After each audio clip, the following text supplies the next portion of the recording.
Well, friends, welcome back to the workshop.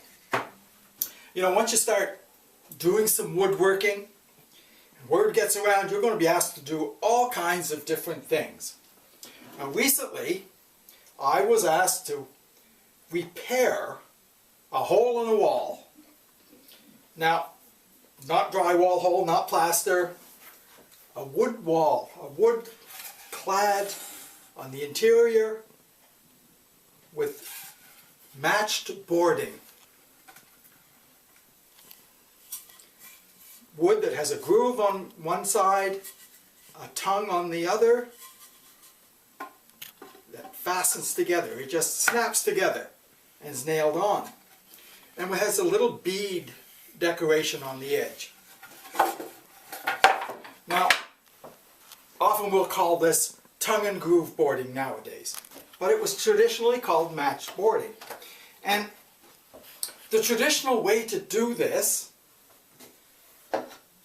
was with a set of planes, match planes.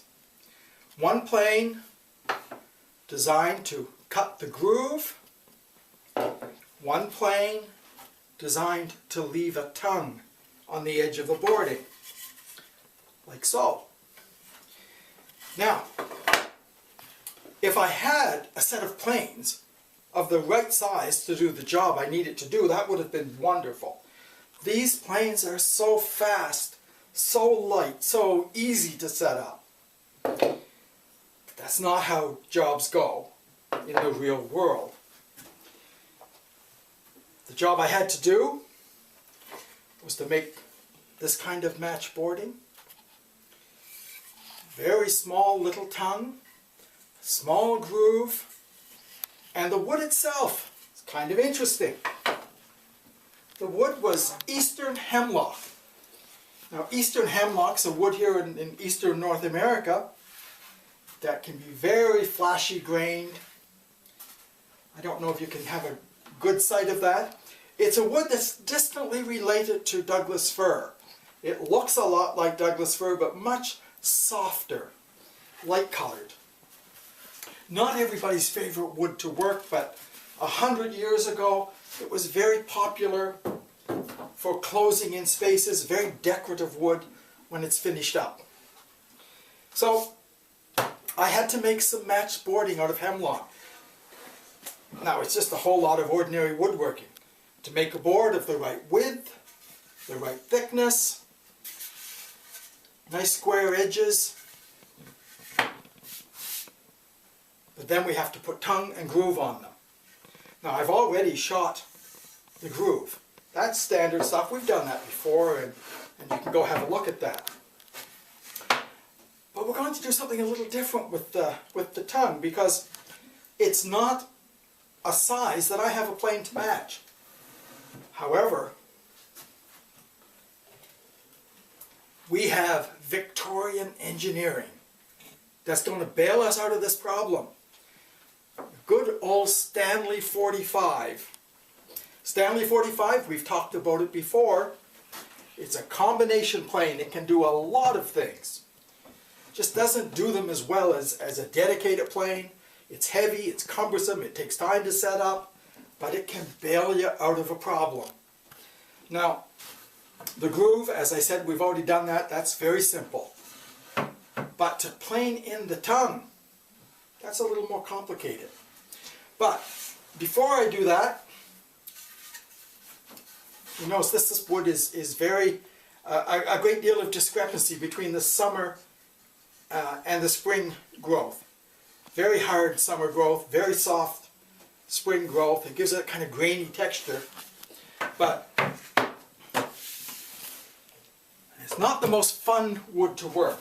But before I shoot the tongue on here, we're going to do just a little cleanup with a smoothing plane. But make sure your plane is sharp, and don't expect perfection.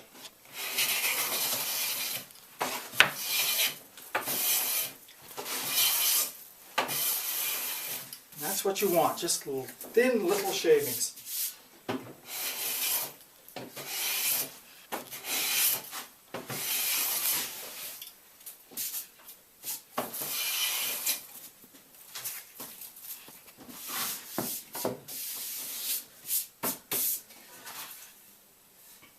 That'll do. Now, I want to show you something about using a 45 to cut a tongue. I've already got the plane set up. The 45 comes with two cutters for making match boarding.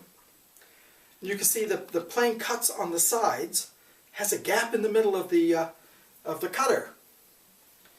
Now this is actually too large, but the one I have in is the same, but it's the right size. Now the neat trick is that you'll see there's a screwed on piece right in the middle of that cutter. You adjust the depth of cut by loosening that screw. That slides up and down, it's tightened at the right spot. Then the plane stops cutting when it comes against that stop.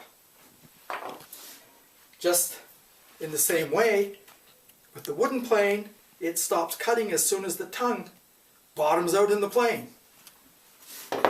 So, that much is done. Let's plane a tongue.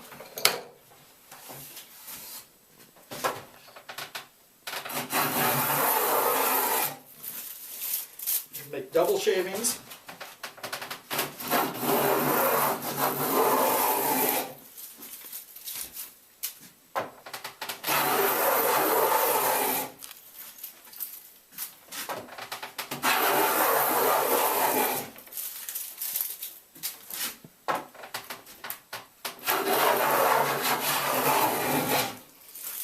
Nasty wood to plane.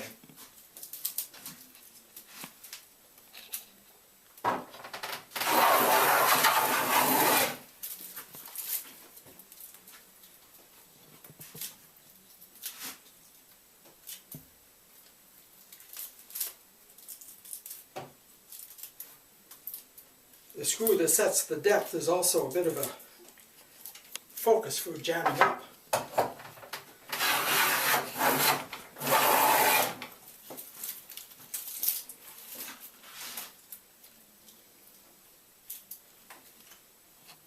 Okay. Now when the plane stops cutting, as it is on this end of the board, that's as far as you go. It just automatically stops. It bottoms out. That makes the tongue. A groove, a tongue. That's the big part of it. Except that there's a little decorative molding on the edge, a bead. So let's take a second and shoot a bead, as we say. Okay, so the next time we get together, we'll take this board that's got a groove and a tongue, and we're going to shoot that decorative side bead that gives so much character, that puts some shadow lines into these boards. So come back and we'll shoot that side bead next time.